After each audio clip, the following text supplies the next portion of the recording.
الحمد للہ وکفی وسلام علی عبادہ الذین اصطفی اما بعد۔ سورہ واقعہ مکی صورت ہے، مگر اس کی 2 آیات مدینہ طیبہ میں نازل ہوئی۔ نازل ہونے کے اعتبار سے یہ 46ویں صورت ہے اور تلاوت کے اعتبار سے یہ 56 نمبر صورت ہے۔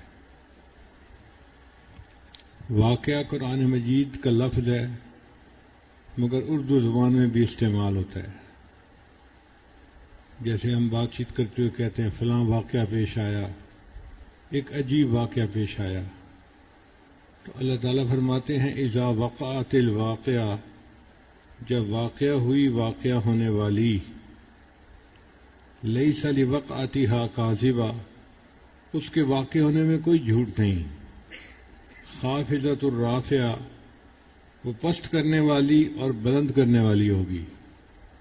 پست کرنے والی سے مراد اللہ کے دشمنوں کو پست کرے گی، جہنم میں گرائے گی، اور اللہ کے دوستوں کو بلند کرے گی، جنت میں پہنچائے گی۔ اذا رجت الارض رجا، جبکہ زمین ہلا ڈالی جائے گی، وبست الجبال بسا، اور پہاڑ ٹوٹ کر ریزہ ریزہ ہو جائیں گے۔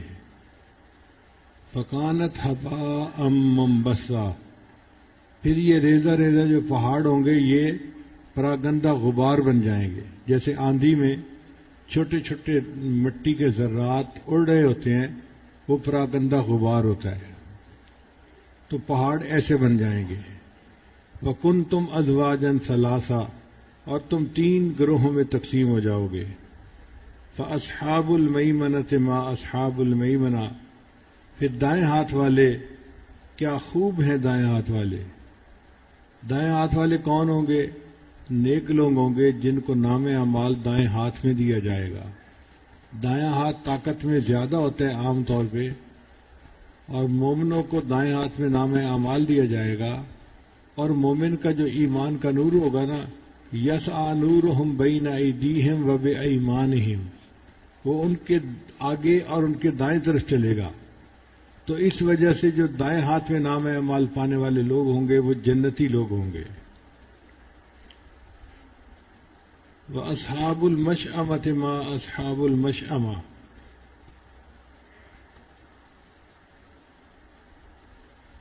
اب یمین کے مقابلے میں شمال کا لفظ آتا ہے، یمین دائیں طرف اور شمال بائیں طرف، اور اگر میمنہ کا لفظ آئے تو اس کے مقابلے میں میسرہ کا لفظ آتا ہے۔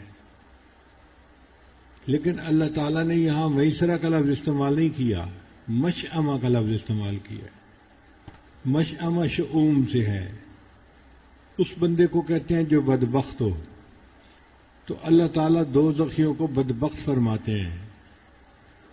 اس میں کیا حکمت ہے کہ یہ وہ لوگ ہیں جن پر نہ اللہ کی رحمت کو ترس آیا کہ یہ جہنم کی بجائے جنت چلے جاتے، نہ جن کو نبی علیہ السلام کی شفاعت سے حصہ ملا، اور جن کا نہ کسی نیک بندے سے کوئی تعلق تھا، نہ کوئی گھر میں حافظ تھا یا بچی حافظہ تھی، یا عالم تھا یا عالمہ تھی جو شفاعت کر دیتے، یا دوستوں میں سے کوئی نیک ہوتا جو شفاعت کر کے ان کو اپنے ساتھ جنت لے جاتا۔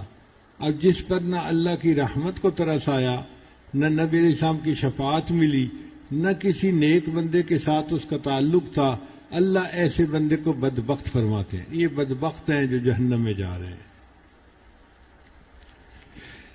والسابقون السابقون، اور آگے والے تو آگے والے ہی ہیں، اولئک المقربون، یہ مقرب لوگ ہیں، فی جنات النعیم، نعمتوں کے باغوں میں ہوں گے، ثلۃ من الاولین وقلیل من الآخرین، یہ جو سابقین ہیں یہ امت کے اگلے حصے میں زیادہ ہوں گے، صحابہ تابعین کی تعداد بہت زیادہ ہوگی، اور امت کے آخری حصے میں جس میں ہم ہیں اس میں یہ لوگ تھوڑے ہوں گے۔ علی سرر موضونۃ، یہ جڑاؤ تکیوں پر بیٹھے ہوں گے، متکئین علیہا متقابلین، تکیہ لگائے ہوئے آمنے سامنے بیٹھے ہوں گے۔ یہ آمنے سامنے کیوں کہا؟ اس لیے کہ کئی مرتبہ لوگ قریب قریب بیٹھتے ہیں مگر دلوں میں بغض کی وجہ سے، کینہ کی وجہ سے ایک دوسرے سے بات کرنے کے روادار نہیں ہوتے، ایک دوسرے کی طرف دیکھ ہی نہیں رہے ہوتے۔ مگر یہ جنتی چونکہ دل ان کے پاک صاف ہوں گے اور دلوں میں محبتیں ہوں گی تو یہ آمنے سامنے بیٹھیں گے اور ایک دوسرے کو محبت کے ساتھ دیکھ رہے ہوں گے۔ یطوف علیہم ولدان مخلدون، ان کے پاس پھر رہے ہوں گے لڑکے ہمیشہ رہنے والے۔ ولدان لڑکوں کو کہتے ہیں، مگر عربی میں یہ لفظ لڑکے اور لڑکی دونوں کے لیے استعمال ہوتا ہے۔ اللہ تعالیٰ فرماتے ہیں یوم یجعل الولدان شیبا، اب وہاں یہ نہیں کہ صرف مرد بوڑھے ہو جائیں گے، عورتیں بھی بوڑھی ہو جائیں گی، تو یہ دونوں کے لیے استعمال ہوتا ہے۔ اللہ نے یہ نام کیوں استعمال فرمایا؟ اس لیے کہ عمومی طور پہ جو بادشاہ ہوتے ہیں ان کی خدمت کے لیے معصوم بچوں کی معصومیت کو پسند کیا جاتا ہے، اور اس کی دلیل ہے کہ ہمارے ملک میں قریب میں ایک بادشاہ صاحب آئے، ہزاروں لوگ موجود تھے مگر دو چھوٹے چھوٹے بچوں نے ان کو پھول پیش کیے۔ تو یہ جنت کے خدام ہوں گے، تو آپ ولدان کا ترجمہ خدام کریں، ختم بات۔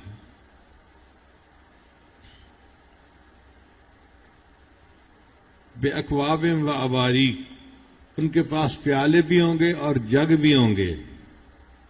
وکأس من معین، اور ان کے پاس جام ہوں گے صاف شراب کے، یعنی جیسے ہم جگ کے اندر صاف مشروب لے کے آتے ہیں نا، اور پھر ہر بندے کے سامنے گلاس کے اندر ڈال دیتے ہیں، تو اسی طرح یہ بچے ان کے پاس جگ ہوں گے، یہ آئیں گے اور جنتیوں کے سامنے رکھ دیں گے۔ جنتی خود بھی بھر سکتے تھے۔ مفسرین نے لکھا کہ بادشاہوں کو یہ اعزاز حاصل ہوتا ہے کہ وہ کوئی چیز خود نہیں کرتے، ان کے خدام ان کو کر کے دیتے ہیں۔ یہ جنتی بھی آخرت کے بادشاہ ہیں جن کو اللہ نے بادشاہت عطا فرما دی، اب ان کے لیے خدام موجود ہیں، یہ اشارہ کریں گے کہ ان کو چاہیے اور وہ ان کو بھر کے پیش کر دیں گے پینے کے لیے۔ اور ایسی شراب ہوگی لا یصدعون عنہا ولا ینزفون، نہ اس سے درد سر ہوگا اور نہ اس سے عقل میں فتور آئے گا۔ پھر جب یہ مشروبات پی لیں گے وفاکہۃ مما یتخیرون، تو ان کو میوے ملیں گے اور جو چاہیں یہ ان میں سے اٹھا لیں۔ جیسے آج کل بھی ایک ٹرے ہوتا ہے جس میں چھوٹے چھوٹے میوے رکھے ہوتے ہیں، تو کھانے والے اپنی پسند کے حساب سے بادام کھائیں، پستہ کھائیں یا اخروٹ کھائیں، جو ان کا دل چاہتا ہے وہ اس میں سے اٹھا کے کھا لیتے ہیں۔ پھر اس کے بعد ان کو گرم کھانا پیش کیا جائے گا، وَلَحْمِ طَيْرٍ مِّمَّا يَشْتَهُونَ، اور پرندوں کا گوشت جو وہ کھانا پسند کرتے ہیں۔ جب انسان کھا پی لیتا ہے تو عام طور پر وہ پھر استراحت کرتا ہے، الگ ہو جاتا ہے۔ تو یہ جنتی جب کھا پی لیں گے تو ان کی طبیعت چاہے گی کہ ہم الگ ہو جائیں اب ایک دوسرے سے۔ اللہ فرماتے ہیں وَحُورٌ عین، اور بڑی آنکھوں والی حوریں کامثال اللؤلؤ المکنون، جیسے موتی کے دانے اپنے سپی یعنی غلاف کے اندر رکھے ہوتے ہیں۔ یعنی اللہ نے ان کی خوبصورتی کو ایک لفظ میں بیان کر دیا کہ وہ موتیوں کی طرح خوبصورت ہوں گی۔ بہت سارے لوگ جانتے ہیں کہ موتی دیکھنے میں کتنا چمکدار اور خوبصورت ہوتا ہے، ایسے لگتا ہے ہاتھ لگاؤ گے تو میلا ہو جائے گا۔ تو شاید ایسا ہی اللہ تعالیٰ نے ان کو حسن دیا ہوگا کہ ہاتھ لگانے سے میلی ہو جائیں گی۔ جزاء بما كانوا يعملون، اللہ فرماتے ہیں کہ یہ جنتی لا يسمعون فيها لغوا ولا تأثیما، اس میں وہ کوئی لغو اور گناہ کی بات نہیں سنیں گے۔ یعنی جنت ہوگی، اس میں کھانا پینا ہوگا، بیٹھنا ہوگا، آپس میں بات چیت ہوگی، تو بات چیت میں کئی مرتبہ لوگ ایسی بات چھیڑ دیتے ہیں جو دوسرے پر گراں ہوتی ہے، بوجھ ہوتی ہے، یا گناہ کی بات چھیڑ دیتے ہیں، غیبت شروع کر دیتے ہیں۔ اللہ فرماتے ہیں کہ جنتیوں کی جو ہم کلامی ہوگی اس میں نہ کوئی گناہ کی بات ہوگی اور نہ کوئی ان کے لغو بات ہوگی۔ بلکہ آپس میں وہ بات کریں گے تو ان کی بات سلامہ سلامہ، ایک دوسرے کو سلامتی کہیں گے، سلام کہیں گے. جنتی جنتیوں کو سلام کریں گے اور فرشتے بھی جنتیوں کو سلام کریں گے. قرآن مجید میں ہے کہ جب داخل ہونے لگیں گے مومن تو فرشتے کہیں گے سلام علیکم بما صبرتم فنعم عقبی الدار. اور پھر جنتی جب جنت میں ہوں گے تو اللہ کی طرف سے بھی پیغام آئے گا سلام قولا من رب الرحیم. تو اللہ کی طرف سے بھی سلام، فرشتوں کی طرف سے بھی سلام، مومنوں کی طرف بھی سلام. تو الا قیلا سلاما سلاما. امام غزالی رحمۃ اللہ نے لکھا ہے کہ اس سلام میں کئی مرتبہ بندے کو اللہ تعالیٰ کی طرف سے سلام آئے گا. جیسے آج کل ٹیلی فون کال آ جاتی ہے اور کسی کو اگر وزیر اعظم کی کال آ جائے یا کسی کو کسی بڑے عالم کی کال آ جائے تو وہ بڑا خوشی محسوس کرتا ہے، مجھے جی شیخ الاسلام کی کال آ گئی. تو بھئی جس جنتی کو اللہ کی کال آئے گی اس کے لیے کتنا خوشی کا موقع ہوگا، اللہ نے مجھے یاد کیا، اللہ مجھ سے بات کرنا چاہتے ہیں. وَأَصْحَابُ الْيَمِينَ، اور دائیں ہاتھ والے، ما اصحاب الیمین، وہ کتنے اچھے ہیں دائیں ہاتھ والے. اب اللہ تعالیٰ جو دائیں ہاتھ والے جنتی ہیں ان کی جنت کا تذکرہ کرتے ہیں. پہلے سابقین کی جنت کا تذکرہ کیا جو مقربین ہیں، اللہ کے اولیاء ہیں، اللہ سے محبت کرنے والے لوگ ہیں، جو نیکیوں میں دوسروں سے آگے بڑھنے والے، سبقت کرنے والے. اب اللہ تعالیٰ عام جنتیوں کا تذکرہ کرتے ہیں، فرماتے ہیں فی سدر مخضود، وہ بیری کے درختوں میں ہوں گے جن میں کوئی کانٹا نہیں. وطلح منضود، اور کیلے جو تہ بتہ لگے ہوں گے. دو درختوں کا اللہ نے تذکرہ کیا، ایک بیری کا اور ایک کیلے کا. بیری کا تذکرہ تو اس لیے کیا کہ بیری ڈھیٹ قسم کا درخت ہوتا ہے، یہ گرمی میں اور تھوڑے پانی میں بھی آرام سے اگاتا ہے. تو کئی جگہوں پہ خود بخود بیری کے درخت اگاتے ہیں. عربوں میں گرمی کے موسم میں لوگ سفر کرتے تھے اور وہ چاہتے تھے کہ کہیں کوئی تھوڑا سایہ ملے اور ہم تھوڑی دیر کے لیے اس دھوپ کی شدت سے بچ جائیں. تو عام طور پر ان کو بیری کے درخت ملتے تھے جن کے نیچے وہ اپنی جو ہے وہ سواریاں بھی کھڑی کر لیتے تھے اور تھوڑی دیر کے لیے سائے سے فائدہ بھی اٹھا لیتے تھے. اسی لیے اونٹ جو ہے یا بکریاں یہ بیری کے پتوں کو رغبت سے کھاتے ہیں. پھر جب انسان ان کے سائے میں بیٹھتا تھا تو وہ بیر بھی کھاتا ہوگا.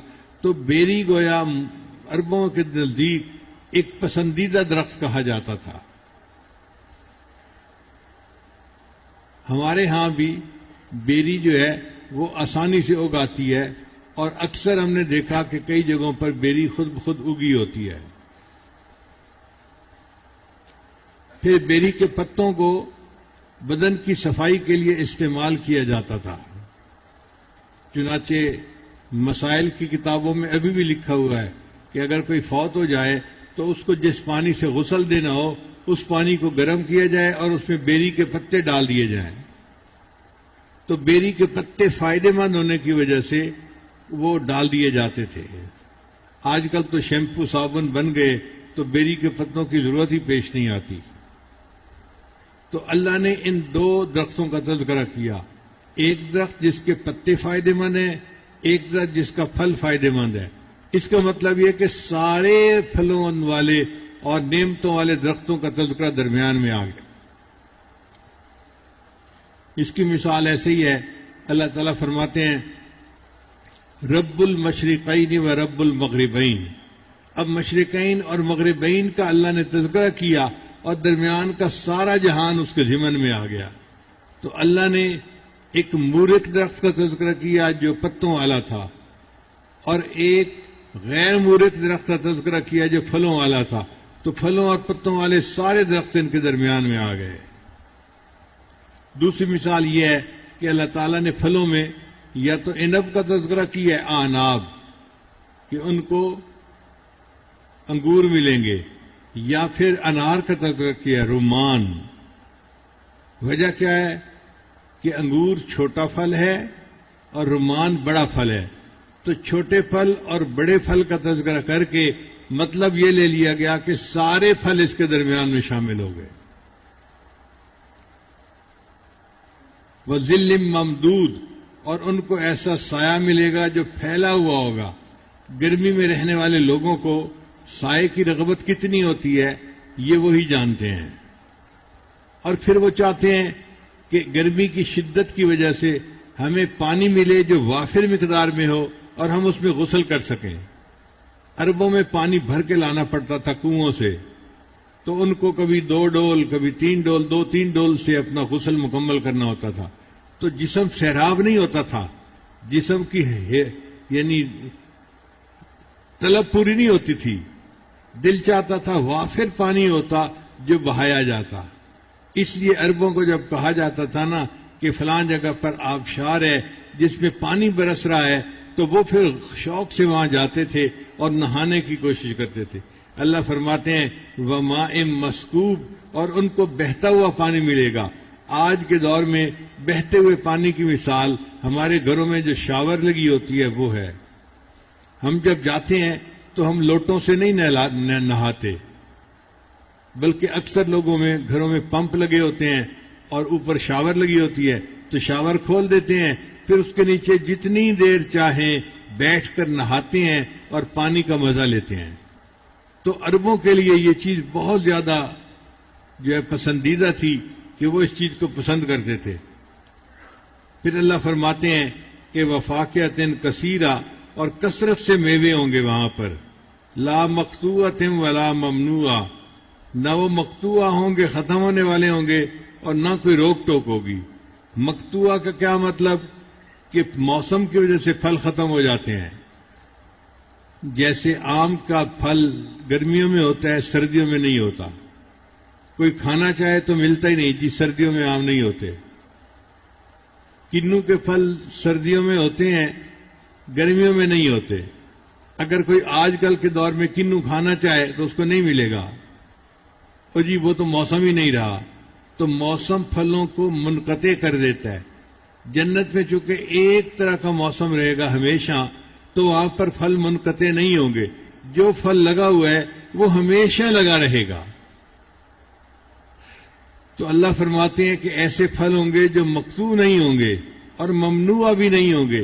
کئی دفعہ پھل تو لگ جاتے ہیں مگر مالک کی طرف سے اذن عام نہیں ہوتا کہ ہر بندہ چاہے تو کھا لے، مالک منع کرتا ہے جی اجازت لیں پھر توڑ سکتے ہیں ورنہ نہیں توڑ سکتے۔ اب جنت میں جو پھل ہوں گے ان کا مالک اللہ ہے، اور اللہ کے خزانے میں کوئی کمی نہیں آ سکتی، اور اللہ کی طرف سے اجازت ہے جو جنتی جہاں چاہے جب چاہے جس وقت چاہے جس پھل کو چاہے وہ کھا سکتا ہے توڑ سکتا ہے، اور جب وہ ایک پھل کو توڑ کے کھائے گا اس جگہ پہ دوسرا پھل لگ جائے گا۔ تو نہ مقطوعہ ہوں گے نہ وہ ممنوعہ ہوں گے۔ وہ فرش مرفوعہ، اور ان کے اونچے جو ہے وہ بستر ہوں گے۔ عام طور پر عربوں میں نیچے چٹائی کے اوپر لیٹنے کا رواج تھا، مگر جو ان کے بڑے بڑے سردار ہوتے تھے وہ اپنے لیے چارپائی اور بستر بنایا کرتے تھے۔ تو اللہ فرماتے ہیں کہ یہ تو چونکہ بادشاہ ہوں گے جنتی لوگ، تو ان کو وہاں پر اونچے اونچے بیڈ دیے جائیں گے۔ پھر انا انشأناہن انشاء فجعلناہن ابکارا، اللہ فرماتے ہیں ہم نے ان کی عورتوں کو خاص طور پر بنایا اور پھر ان کو ہم نے کنواری رکھا۔ تو جنت میں جو عورت بھی جائے گی اللہ اس کو جوان بنا دیں گے اور کنواری ہو جائے گی۔ عرباً اترابا، دل ربا ہوگی اور ہم عمر ہوگی اپنے خامد کے۔ لِأَصْحَابِ الْيَمِينِ، دائیں ہاتھ والوں کے لیے، سُلَّةٌ مِّنَ الْأَوَّلِينَ وَسُلَّةٌ مِّنَ الْآخِرِينَ۔ یہاں یہ نقطہ سمجھنے والا ہے کہ سابقین کے لیے اللہ نے فرمایا کہ پہلے والوں میں زیادہ ہوں گے بعد والوں میں تھوڑے ہوں گے، لیکن اصحاب الیمین کے بارے میں اللہ فرماتے ہیں کہ پہلے والوں میں سے بھی زیادہ ہوں گے اور بعد والوں میں بھی زیادہ ہوں گے۔ اس میں ہمارے لیے بہت خوشی کی اور تسلی کی بات ہے کہ اللہ کی رحمت کی نظر ہوگی۔ آخری دور فتنوں کا دور ہے، مگر اللہ اپنی رحمت سے لوگوں کو جنت عطا فرما دیں گے۔ یہاں پر ایک مسئلہ سمجھنے والا ہے کہ کوئی بندہ اپنے عملوں کی وجہ سے جنت میں نہیں جا سکتا، کتنا نیک کیوں نہ ہو، کتنا ولی کیوں نہ ہو، کتنا پاک باز کیوں نہ ہو، وہ اپنے عملوں کی وجہ سے جنت میں نہیں جا سکتا۔ امام ربانی مجدد ثانی رحمۃ اللہ لکھتے ہیں کہ انسان ایسی عبادت کر ہی نہیں سکتا جو اللہ کی شان کے مطابق ہو، جتنا مرضی زور لگا لے، جتنا یکسوئی سے عبادت کرے، جتنا حضوری کے ساتھ نماز پڑھے، انسان ایسی نماز پڑھ ہی نہیں سکتا جو اللہ کی شان کے مطابق ہو۔ اللہ کی شان اتنی بلند کہ ہماری سب عبادتیں اس کی ذات کے پردوں سے نیچے رہ جاتی ہیں۔ عبادت تو کیا کرنی، ہم اللہ کی ایسی تعریف ہی نہیں کر سکتے جو اللہ کی شان کے مطابق ہو۔ اب دیکھیں بھائی، ہماری تو کیا اوقات ہے، ہم کس کھیت کی گاجر مولی ہیں۔ انبیاء کے سردار اور اللہ کے پیارے حبیب معصوم اللہ کے جو بندے تھے، انہوں نے فرما دیا اللہم لا احصی ثناء علیک، اے اللہ میں آپ کی تعریفوں کا احاطہ نہیں کر سکتا، انت کما اثنیت علی نفسک، تو ایسے ہے جیسے آپ نے اپنی تعریفیں خود بیان کی ہیں۔ جب نبی علیہ السلام کہہ رہے ہیں میں اللہ کی تعریفیں نہیں کر سکتا، اللہ ایسے ہیں جیسے اللہ نے اپنی تعریفیں خود بیان کی ہیں، تو ہم اللہ کی کیا تعریف کر سکیں گے؟ چنانچہ نبی علیہ السلام نے ارشاد فرمایا ما عبدناک حق کا عبادتک، اے اللہ ہم نے آپ کی عبادت ایسے نہیں کی جیسے عبادت کرنے کا حق تھا۔ اگر نبی علیہ السلام بھی ایسی عبادت نہیں کر سکے تو ہم ایسی عبادت کیسے کر سکتے ہیں بھائی؟ حدیث پاک میں آتا ہے کہ فرشتے اللہ کی عبادت کرتے ہیں اور فرشتے معصوم ہوتے ہیں، گناہ نہیں کر سکتے۔ لا یعصون اللہ ما امرہم ویفعلون ما یؤمرون، وہ اللہ کے فرما بردار ہیں، وہ کرتے ہیں جو اللہ چاہتے ہیں، اور فرشتے بھی اللہ کی عبادت کرتے کرتے بالآخر کہتے ہیں ما عبدناک حق کا عبادتک، اللہ ہم نے آپ کی عبادت نہیں کی جیسے عبادت کرنے کا حق تھا۔ اب جب نبی علیہ السلام بھی ایسی عبادت نہ کر سکے، فرشتے بھی ایسی عبادت نہ کر سکے، تو ہم اپنے بارے میں کیا سوچتے ہیں؟ کیا ہماری عبادت اللہ کی شان کے مطابق ہوگی؟ آپ بتائیے ذرا۔ یہ بات بہت سمجھنے والی ہے، کیونکہ کئی مرتبہ جو نیکی کی زندگی گزار رہے ہوتے ہیں نا، ان کے اندر خود پسندی ہوتی ہے، وہ اپنے آپ کو کوئی شے سمجھتے ہیں۔ میں نے تو 4 مہینے لگائے ہیں، میں نے تو 7 مہینے لگائے ہیں، میں نے تو بیرون ملک سال لگایا ہوا ہے، اور میں تو صوفی ہوں، بڑے مراقبے کرتا ہوں، اور میں تو پیر ہوں اور ہزاروں میرے مرید ہیں، اور میں تو مفتی ہوں، عالم ہوں، اور میرا تو فتویٰ چلتا ہے پورے ملک میں۔ ہم اپنے آپ کو کوئی چیز سمجھنا شروع کر دیتے ہیں۔ اللہ تعالیٰ چاہتے ہیں کہ یہ اپنے ذہن سے نکال دو کہ تم اپنے عملوں کی وجہ سے جنت جا ہی نہیں سکتے۔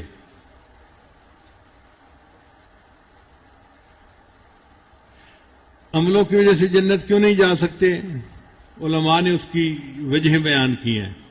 پہلی بات تو یہ کہ ہم ایسی عبادت کر ہی نہیں سکتے جو اللہ کی شان شان ہو، تو پھر اس پر جنت کی طلب کیسی؟ اب سوال پیدا ہوتا ہے جب ایسی عبادت کر نہیں سکتے تو عبادت پہ ثواب کیوں ملتا ہے؟ تو بھئی عبادت پہ جو ثواب ملتے ہیں نا، یہ اللہ کا فضل ہے۔ اس کی مثال یوں سمجھیں، آپ اپنے بچے کو پہلے دن اسکول چھوڑ کے آئے، اب شام کو بچہ گھر واپس آیا اور اپنی تختی دکھاتا ہے، ابو میں نے آج لکھنا سیکھا۔ اب آپ دیکھتے ہیں تو اس کی تختی کے اوپر ٹیڑھی میڑھی لائنیں لگی ہوتی ہیں، دھبے پڑے ہوتے ہیں، کچھ سمجھ نہیں آتا کیا لکھا ہوا، مگر آپ اس کا دل رکھنے کے لیے اس کو آئس کریم انعام لے کے دیتے ہیں۔ یہ انعام جو آئس کریم کا ہے، یہ اس کی خوشخطی کا انعام نہیں، یہ اس رحمت اور محبت کا اظہار ہے جو آپ کے دل میں بچے کی مانند ہے، کہ بچے نے پینس ٹیکنگ تو کی نہ، کوشش تو کی نہ لکھنے کی۔ اسی طرح ہم نمازیں تو پڑھتے ہیں، لیکن ہماری نمازیں اس قابل نہیں ہوتی کہ اللہ کے شان کے مطابق ہو۔ اللہ فرماتے ہیں میرا بندہ سویا ہوا تھا سردی میں، لحاف سے اٹھا اور ٹھنڈ میں اس نے وضو کیا اور چل کے مسجد میں آ کے اس نے نماز پڑھی، اب جیسی بھی پڑھی ہے میں اپنے بندے کو اس پر اجر دے دیتا ہوں۔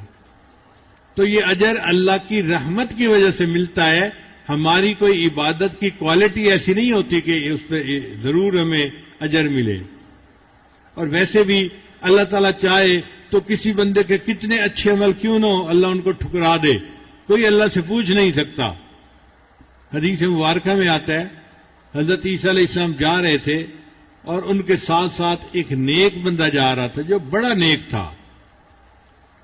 اللہ کی شان دیکھیں کہ سامنے سے ایک گنہگار بندہ آیا.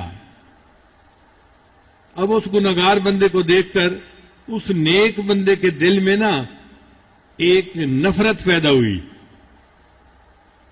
کہ یہ تو بے نمازی ہے، شرابی ہے، زانی ہے، فلاں ہے اور میں تو اتنا نیک ہوں.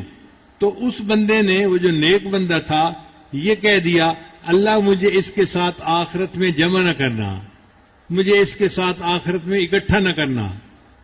تو جب اس نے یہ الفاظ کہے تو اللہ تعالیٰ نے عیسیٰ علیہ السلام کو وحی نازل کی، اے میرے پیارے عیسیٰ علیہ السلام، میں نے اس گناہگار بندے کے سب گناہوں کو معاف کر دیا اور اس کو میں نے جنت دے دی. اور اس نیک بندے نے جو کہا تھا کہ اس کے ساتھ مجھے اکٹھا نہ کرنا، لہذا اب یہ جنت نہیں جا سکتا، اس نیک بندے کو میں جہنم میں ڈالوں گا اور اس بندے کو میں نے جنت عطا فرما دی.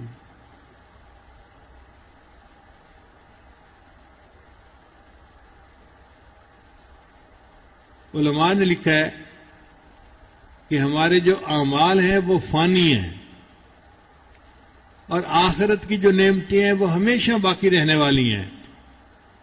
اب فانی عملوں پر کوئی بندہ ہمیشہ باقی رہنے والی نعمتوں کا مطالبہ نہیں کر سکتا، تو ہم اپنی عبادت پہ جنت کا مطالبہ کر ہی نہیں سکتے. بعض علماء نے جواب دیا ہم جو عمل کرتے ہیں تو ہمیں توفیق کون دیتا ہے؟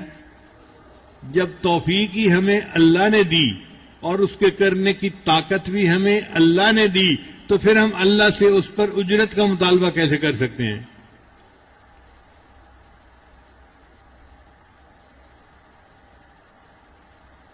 بعض علماء نے جواب دیا کہ جب کسی غلام کو گھر میں خرید کر لائیں تو اس کو پھر تنخواہ نہیں دی جاتی، اس لیے کہ اس کو تو خریدا ہی اس لیے گیا کہ اس نے کام کرنا ہے.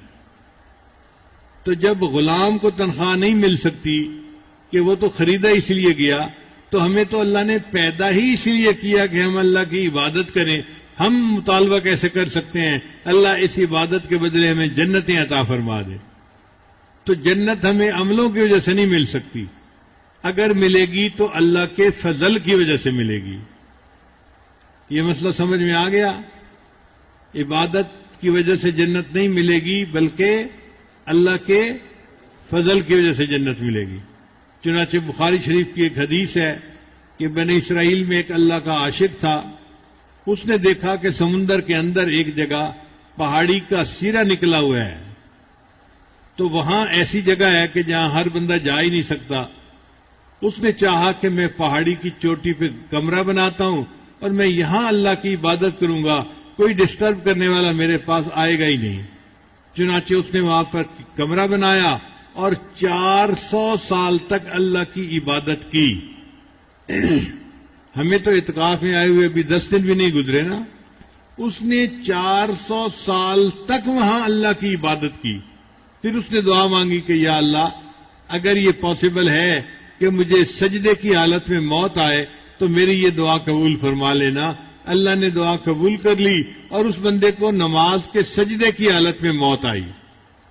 اب آپ بتائیے 400 سال اللہ کی عبادت کی اور سجدے کی حالت میں اس کو موت آئی. یہ اللہ کا بندہ جب اللہ کے سامنے پیش ہوا تو اللہ نے فرشتوں کو فرمایا میرے فضل سے اس بندے کو جنت عطا کر دو. تو اس بندے نے کہا رب بے عملی، اللہ میرے عملوں کی وجہ سے، میں نے تو بڑی عبادت کی ہوئی ہے. اللہ نے فرمایا میرے فضل سے جنت لے جاؤ. اس نے دوسری مرتبہ پھر کہا رب بے عملی، اللہ میرے عملوں کی وجہ سے جنت دے دیجیے.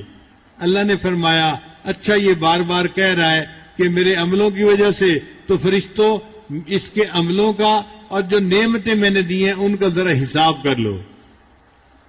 حدیث پاک میں آتا ہے کہ جب فرشتوں نے حساب کیا اس کی 400 سال کی عبادت اس کی آنکھوں کی بینائی کا حق ادا نہ کر سکی.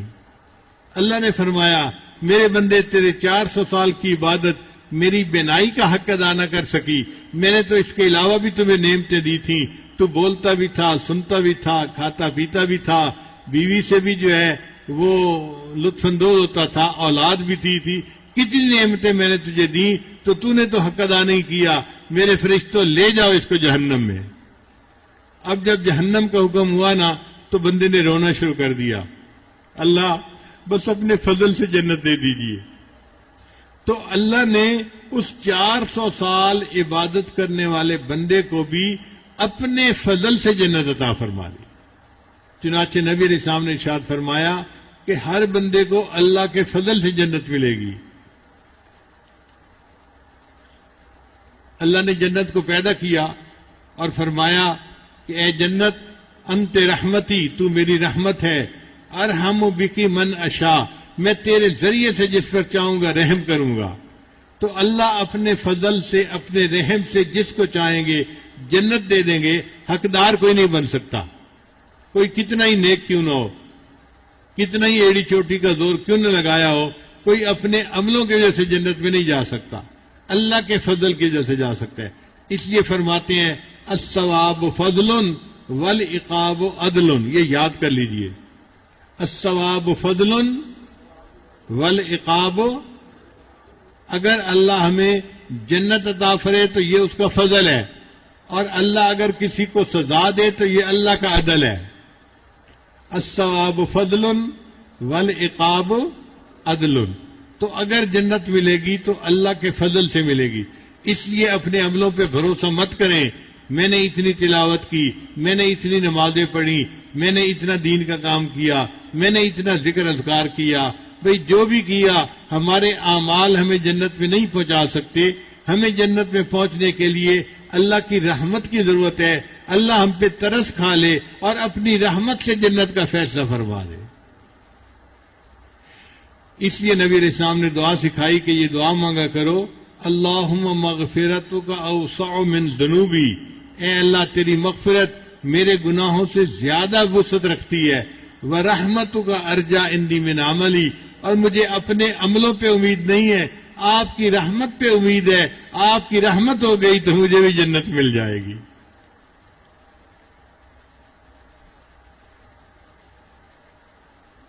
اس لیے افطاری سحری میں دعا کرنی چاہیے، اللہم انا نسألک الجنہ ونعوذ بک من النار، اے اللہ ہم آپ سے جنت کا سوال کرتے ہیں اور آپ سے جہنم سے پناہ مانگتے ہیں۔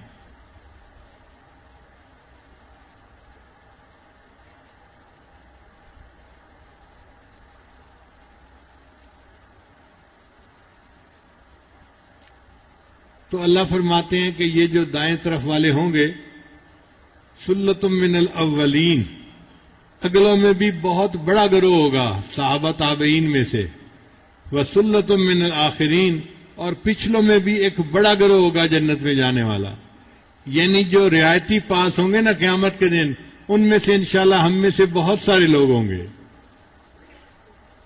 یہ اتقاء الرحمان ہوں گے جن کو اللہ اپنے فضل سے جنت عطا فرما دیں گے، جہنم سے نکال دیں گے۔ امام غزالی رحمۃ اللہ اپنی کتاب میں ان اتقاء الرحمان کی پوری تفصیل لکھنے کے بعد فرماتے ہیں کہ میں اس قابل تو نہیں کہ اللہ سے اپنے عملوں کے بدلے جنت مانگوں، ہاں یہ تمنا ضرور ہے اللہ مجھے بھی اپنی رحمت سے قیامت کے دن ان اتقاء الرحمان میں شامل فرما لینا۔ اور بھئی ہمارا معاملہ تو ہے ہی اللہ کے فضل پہ موقوف۔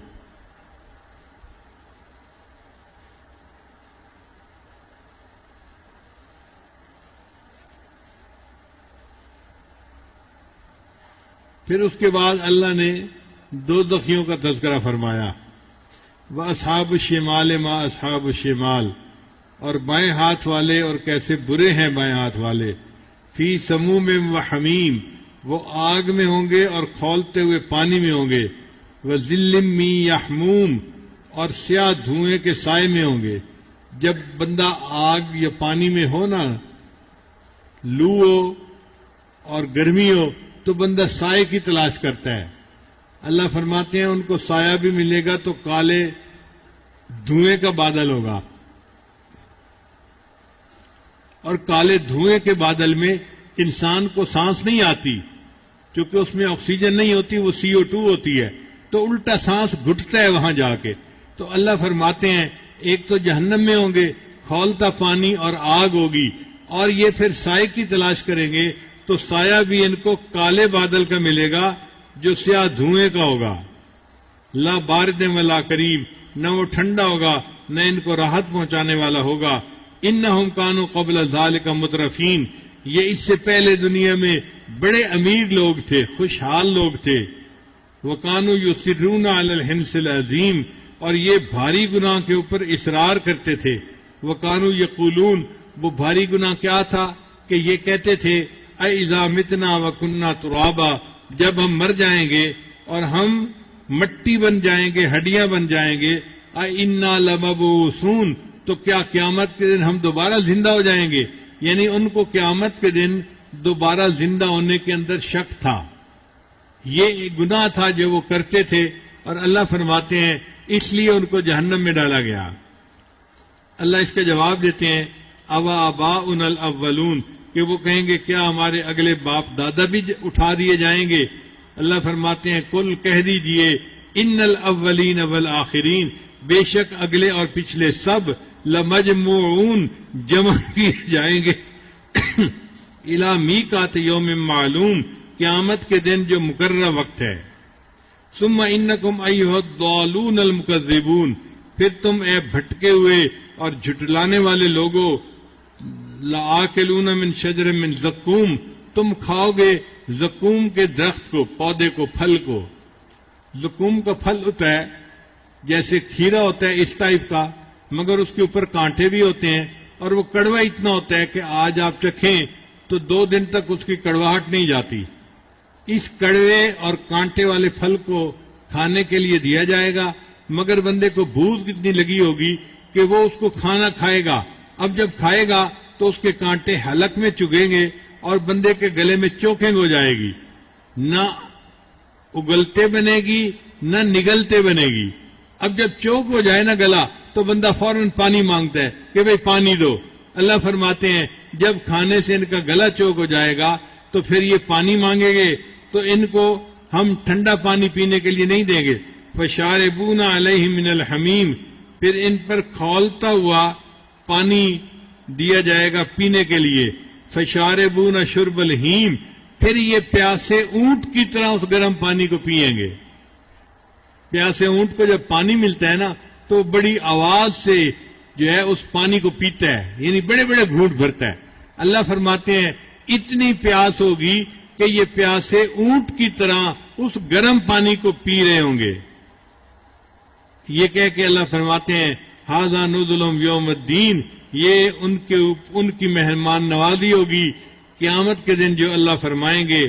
اللہ فرماتے ہیں نحن خلقناکم فلولا تصدقون، ہم نے تم کو پیدا کیا پھر تم تصدیق کیوں نہیں کرتے. اس کے بعد اللہ تعالی نے 4 دلائل دیے ہیں کہ ہم ہی پیدا کرنے والے ہیں اور ہم ہی کائنات کے رب ہیں، پروردگار ہیں. ان میں سے پہلی دلیل اللہ نے دی کہ اے انسان، تو جس جراثیم سے پیدا ہوتا ہے اس جراثیم کو تو بناتا ہے یا ہم بناتے ہیں. اب انسان کے جسم میں جو نسل آگے چلنے کا پانی ہوتا ہے، مادہ تولید اس کو کہتے ہیں، وہ پانی نہیں ہوتا. اس کو اگر خوردبین سے دیکھا جائے تو وہ چھوٹے چھوٹے کیڑے ہوتے ہیں جن کو جراثیم کہتے ہیں، اور وہ سپرم جو ہے وہ سارے کے سارے اس کے اندر موجود ہوتے ہیں. اسی وجہ سے اس پانی کے اندر بو بھی ہوتی ہے اور وہ گاڑھا بھی ہوتا ہے. اب سپرم کتنے ہوتے ہیں؟ ایک مرتبہ بندے کے جسم سے جو پانی نکلتا ہے تو سپرم کی تعداد 2 کروڑ سے 4 کروڑ تک ہو سکتی ہے. لیکن اس میں سے ایک کیڑے نے اندر جا کے بچہ بننا ہوتا ہے. عورت کے جسم میں جو انڈا بنتا ہے اس انڈے کے ساتھ وہ جا کے جڑ جاتا ہے، مل جاتا ہے، اور ایک کے ملنے سے بچہ پیدا ہو جاتا ہے.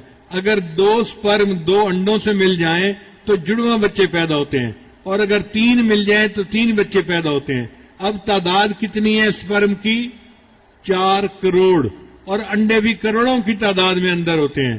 اب اللہ چاہتے تو اتنے بچے بنتے کہ ساری عمر عورت بچے ہی جنتی رہتی، اور ایسا ہوتا ہے. یہ ایک جاندار ہے، اس کو کہتے ہیں کاکروچ. ہم نے دیکھا ہے اکثر عورتیں اپنے خامد سے نہیں ڈرتی، کاکروچ سے ڈرتی ہیں.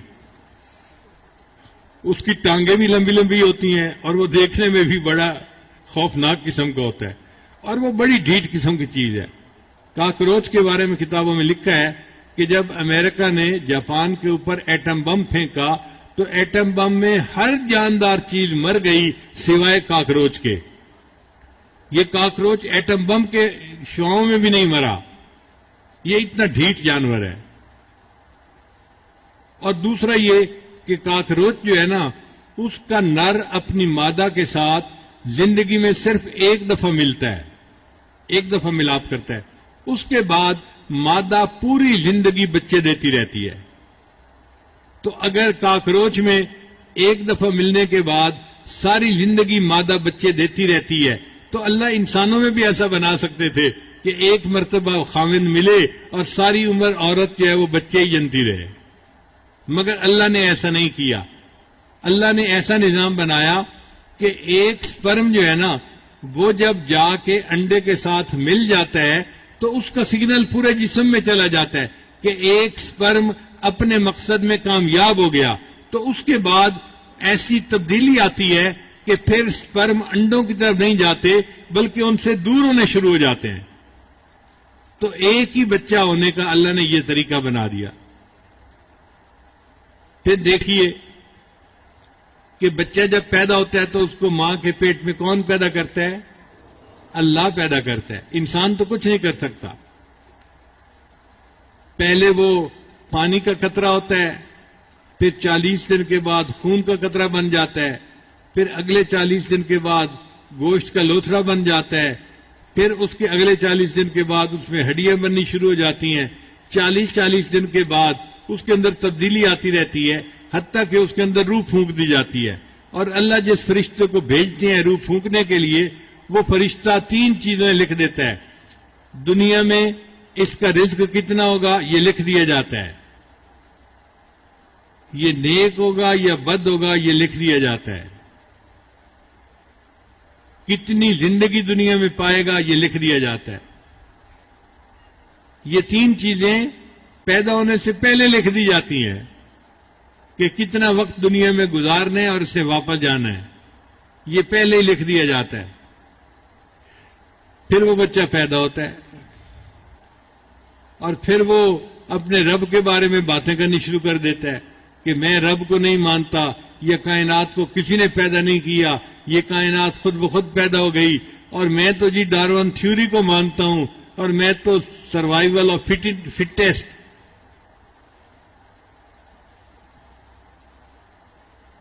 میں تو سائنس کو مانتا ہوں، میں اللہ کو نہیں مانتا. معاذ اللہ یہ ایسی باتیں کرنی شروع کر دیتا ہے. اب جس نے کائنات کو بنایا اس کو ایسی باتوں پہ غصہ آئے گا یا نہیں آئے گا؟ تو اللہ فرماتے ہیں اے جھوٹے اور گمراہ لوگوں، میں تمہیں بھی اور تمہارے اگلے پچھلوں کو بھی قیامت کے دن اکٹھا کروں گا. پہلی دفعہ ان کو جمع یعنی پیدا کرنا مشکل کام تھا، وہ تو میں نے کر دیا. اب تو اکٹھا کرنا ہے، ان کی جو ہڈیاں بچیں گی یا مٹی کے ذرات بچیں گے تو اس باقی مادہ چیزوں سے دوبارہ ان کو کھڑا کر دینا یہ کون سا مشکل کام ہے؟ تو اللہ نے 4 دلائل دیے، ان میں سے 2 دلائل دیے. پہلی دلیل تھی مرد کا نطفہ، کہ اس کو ہم بناتے ہیں یا تم بناتے ہو. آج ڈاکٹر مانتے ہیں کہ اگر کسی بندے کے سپرم کمزور ہوں تو وہ دوائیوں سے ٹھیک بھی ہو جاتے ہیں، طاقتور ہو جاتے ہیں. اگر کسی کے سپرم تھوڑے ہوں تو وہ زیادہ بھی ہو جاتے ہیں دوائیوں سے. لیکن اگر کسی بندے کے جسم میں سپرم 0 ہو تو وہ نئے سرے سے بن نہیں سکتے. کوئی دوائی کسی حکیم کسی ڈاکٹر نے آج تک ایسی نہیں بنائی جو نئے سرے سے بندے کے اندر سپرم کو پیدا کر دے. تو جب ہم ایسا کر ہی نہیں سکتے تو پھر اگر اللہ نے یہ کیا ہے تو ہمیں اللہ کی حاکمیت اعلیٰ کو تسلیم کرنا چاہیے. پھر اللہ فرماتے ہیں اچھا دوسری مثال یہ ہے کہ تم زمین کے اندر بیج ڈالتے ہو اپنی فصلوں کے لیے. اب یہ بتاؤ کہ تمہارے بیج کو کون اگاتا ہے؟ تم اگاتے ہو یا اللہ اگاتا ہے؟ اگر اللہ چاہتے تو بیج مٹی کے اندر پڑا پڑا خراب ہو جاتا اور وہ اگ نہ سکتا، مگر وہ اگتا ہے اور اس کی جو کونپل ہے وہ زمین کو چیر کے باہر نکلتی ہے، حالانکہ کونپل نازک سی ہوتی ہے اور اس کے اوپر مٹی سخت ہوتی ہے، مگر اللہ اس کونپل کو توفیق دیتے ہیں کہ وہ مٹی کو چیر کے باہر نکلتی ہے اور پودا بن جاتی ہے۔ اب اللہ اگر اس بیج کو وہیں پر ضائع کر دیتے تو کون تھا فصل دینے والا؟ کئی کسانوں کے ساتھ ایسا ہوتا ہے، وہ بیج ڈالتے ہیں مگر فصل اگتی ہی نہیں ہے، یا تو زمین خراب ہوتی ہے یا بیج میں کوئی خرابی ہوتی ہے کہ بیج اگتی نہیں، تو اس بندے کو بہت سارا نقصان برداشت کرنا پڑتا ہے۔ اللہ فرماتے ہیں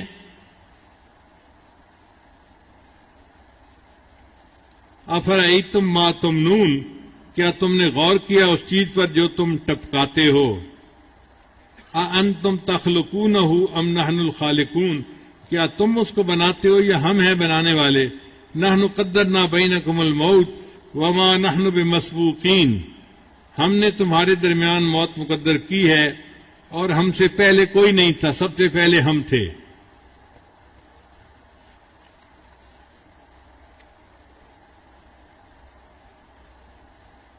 الا ان نبدل امثالکم وننشئکم فی ما لا تعلمون، ہم تمہاری جگہ تمہارے جیسے اور پیدا کر دیں اور تم کو ایسی صورت میں بنا دیں کہ جس کا تم کو علم ہی نہیں۔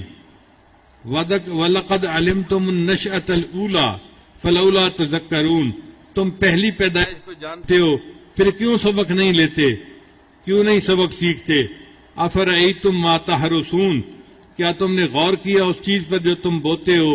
أَأَنتُمْ تَزْرَعُونَهُ أَمْ نَحْنُ الزَّارِعُونَ، کیا تم اس کو اگاتے ہو یا ہم ہیں اگانے والے؟ لَوْ نَشَاءُ لَجَعَلْنَاهُ حُطَامًا، اگر ہم چاہیں تو ہم اس کو ریزہ ریزہ کر دیں۔ فَظَلْتُمْ تَفَكَّهُونَ، پھر تم رہ جاؤ گے باتیں بناتے ہوئے۔ کیا باتیں کرو گے؟ اِنَّا لَمُغْرَمُونَ، ہم پر تو تاوان پڑ گیا، ہمارے تو پیسے ہی ضائع ہو گئے، بیج اگے ہی نہیں۔ بل نحن محرومون، ہم تو بالکل محروم ہو گئے۔ ان دو مثالوں کے بعد اللہ دو چیزوں کا تذکرہ کرتے ہیں جو انسان کے زندہ رہنے کے لیے ضروریات ہیں، ایک پانی اور ایک آگ۔ اللہ فرماتے ہیں افرأیتم الماء الذی تشربون، کیا تم نے غور کیا اس پانی پر جو تم پیتے ہو؟ اانتم انزلتموہ من المزن، کیا تم اس کو بادل سے اتارتے ہو؟ ام نحن المنزلون، یا ہم بادل سے اس کو نیچے بارش کی شکل میں گراتے ہیں؟ لو نشاء جعلناہ اجاجا، ہم اگر چاہتے تو ہم اس پانی کو کھاری بنا دیتے۔ فلولا تشکرون، پھر تم شکر کیوں نہیں کرتے؟ اگر بارش کا پانی کھاری ہوتا تو نیچے فصل بھی نہ ہوتی اور ہم پینے کا پانی سے بھی محروم ہو جاتے۔ پھر اللہ تعالیٰ فرماتے ہیں افرأیتم النار التی تورون، کیا تم نے غور کیا اس آگ پر جس کو تم جلاتے ہو؟ اانتم انشأتم شجرتها ام نحن المنشئون، کیا تم نے اس کے درخت کو پیدا کیا یا ہم نے اس کے درخت کو پیدا کیا؟ نحن جعلناها تذکرۃ ومتاعا للمقوین، ہم نے اس کو یاد دہانی بنایا ہے اور مسافروں کے لیے فائدے کی چیز بنایا ہے۔ فسبح باسم ربک العظیم، پس آپ اپنے عظیم رب کے نام کی تسبیح بیان کیجیے۔ یہاں پہ مضمون مکمل ہوا کہ اللہ نے قیامت کا تذکرہ کیا، تین گروہوں کا تذکرہ فرمایا، اور یہ تین گروہوں کا تذکرہ اللہ تعالیٰ کی رحمت کو اظہار کرتا ہے کہ اگر کوئی پوچھے جی لوگوں کے کتنے گروہ ہوں گے، جناب تین گروہ ہوں گے۔ جنت میں کتنے جائیں گے؟ جی 2 جنت میں جائیں گے۔ جہنم میں کتنے جائیں گے؟ 1 جہنم میں جائے گا۔ تو سننے والے کا دل کہتا ہے کہ اللہ تعالیٰ زیادہ لوگوں کو جنت بھیجیں گے اور کم لوگوں کو اللہ جہنم بھیجیں گے۔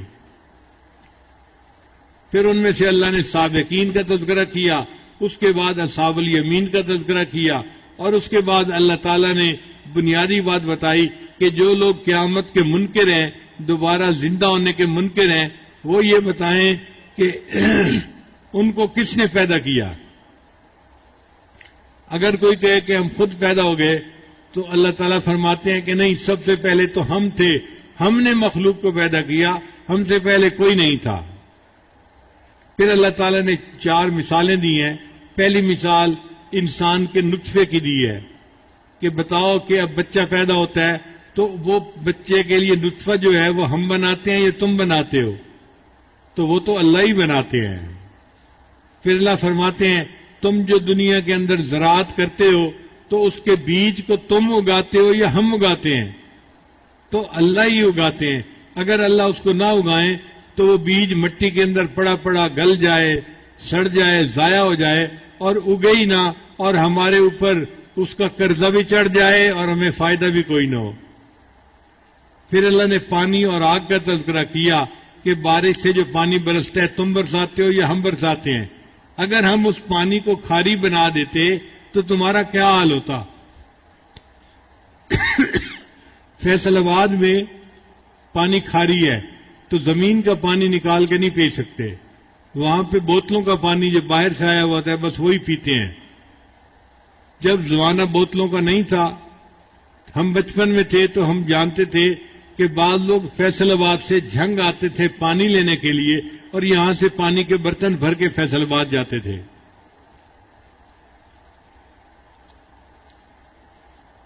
اس زمانے میں فیصل آباد کا سفر کوئی زیادہ دور کا سفر نہیں سمجھا جاتا تھا. میرے والد صاحب مجھے بتایا کرتے تھے کہ میں زندگی میں 2 مرتبہ پیدل فیصل آباد گیا ہوں. اللہ اکبر کبیرہ. 80-82 کلومیٹر کا سفر بنتا ہے سڑک کے ذریعے سے، اور اس زمانے میں لوگ پیدل کر لیا کرتے تھے، اتنا چلتے تھے. تو میرے والد صاحب نے جھنگ سے فیصل آباد کا سفر زندگی میں 2 دفعہ پیدل کیا بغیر سواری کے. تو فیصل آباد کے لوگ جھنگ سے آ کے پانی بھر کے لے جاتے تھے کہ جی یہ میٹھا پانی ہے، ہمیں پینے کے لیے چاہیے. اللہ فرماتے ہیں ہم اگر تمہارے پانی کو کھاری بنا دیتے تو تم پینے کے لیے پانی کہاں سے لاتے؟ اگر ہم نے تمہارے پانی کو میٹھا کر دیا ہے تو تمہیں کیوں اللہ یاد نہیں آتا؟ تم اللہ کا شکر ادا نہیں کرتے. لہذا تمہیں چاہیے کہ تم اپنے عظیم رب کے نام کی تسبیح بیان کیا کرو. یہاں تک 74 آیات بھی مکمل ہو گئیں 96 میں سے، اور ایک مضمون بھی مکمل ہو گیا. اس کے بعد اللہ تعالیٰ ایک نئے مضمون کو بیان فرماتے ہیں. ہم انشاءاللہ کل سے اس مضمون کو شروع کریں گے.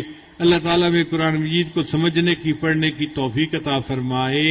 وآخر دعوانا ان الحمد للہ رب العالمین.